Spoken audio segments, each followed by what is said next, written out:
Dan Murphy, the chef that you are, you have been playing Overcooked. How is it? It's cracking, you know, and I think that's probably going to be the first line of my review when I come to write it. It's cracking. It's just pure cracking. Just great, wee little fun.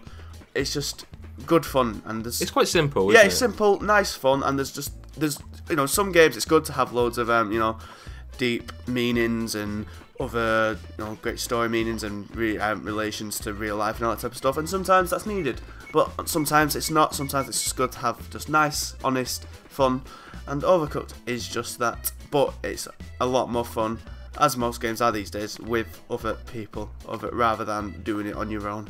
So before we get into that, we should say a couple of things. Like, first of all, there's no online, which people are always sort of, is there online? And I think it's a shame there isn't, and it's something I hope that maybe they'll add. See, I asked about this at E3. It seemed pretty clear that I don't think that will ever happen, unfortunately. But it might do if this game's a success. I don't know.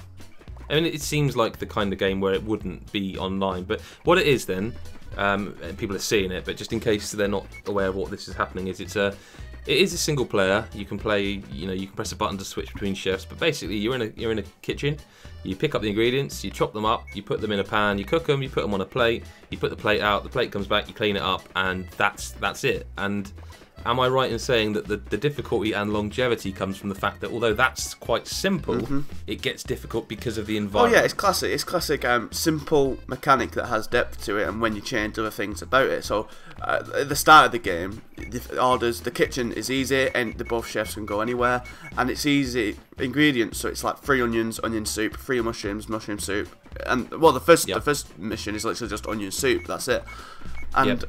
So it teaches you how it's easy, and then so when it becomes harder, when the kitchens are changed and when the orders are more complex, so like you can get burgers that have to have a bun, a chopped and then a cooked steak patty or whatever, and then a cut lettuce and a cut tomato. So, and that's, you know, that's 4 different aspects to a food that you have to then, you know, ship out.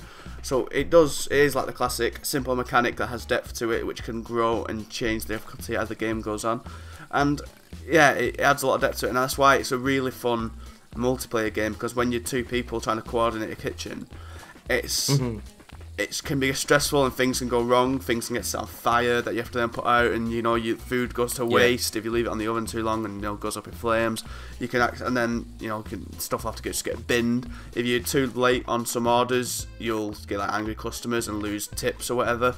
And it's, like I said, it's simple, but the amount of different aspects to it and the different depth it has makes it quite I wouldn't say complex, but it's a game with a good amount of depth to keep it interesting. It's about management, isn't it? Time and resource management, I suppose. And that's why it's a lot more fun with people, because on your own it can feel a little disjointed, because if you're doing one thing with one character and the other character can't do anything, it just feels like you're not doing, like, so let's say, so on later missions there's kitchens where each chef is restricted to one side of the kitchen, and the only way you can pass food over is via conveyor belts. So if you're sending like lettuce over to one side and then cutting with the other chef on one side, there's nothing the other chef can do for a moment. So it's just, and then the other chef can't do anything because he's cutting.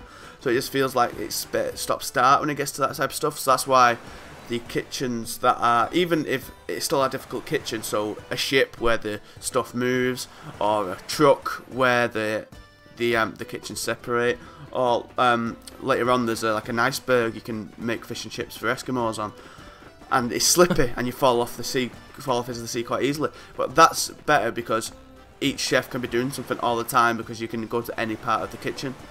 So I feel there's some better missions than others. But again, I reckon if you're playing the kitchen I'm not particularly fond of with another person or 4, it's a lot more fun because you're talking, you're coordinating and all that type of stuff. So arguing in the case of my wife and I, because we did because you can do it with 2 people on one controller, which I think is interesting, because I don't know if you've ever played Brothers: Tale of Two Sons. Yes.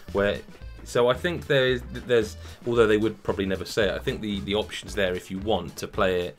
Because if you're playing on your own, you press a button to switch between chefs. But if you set it up so that 2 people on one controller, technically you could play both at the same time.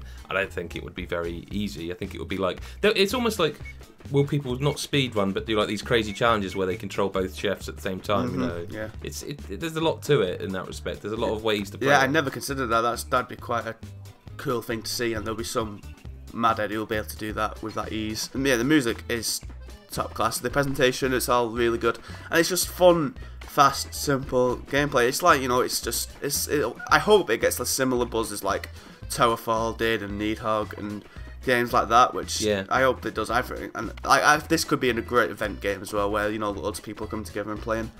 Definitely. I'm going to get my mum to play it because my mum's a cook, so I'm going to see if it gets the stress of working in a kitchen down well.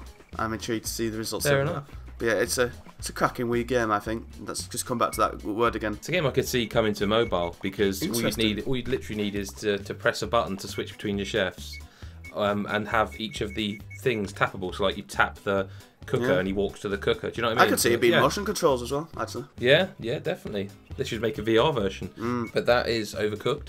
You can read Dan's full review over on the site, obviously, and go to GodisaGeek.com for that. You can go to patreon.com/GodisaGeek if you want to drop us £1 a month or $1 a month, because every little helps. Thanks for your time, Dan. No worries. And we'll catch you in the next video. Bye-bye.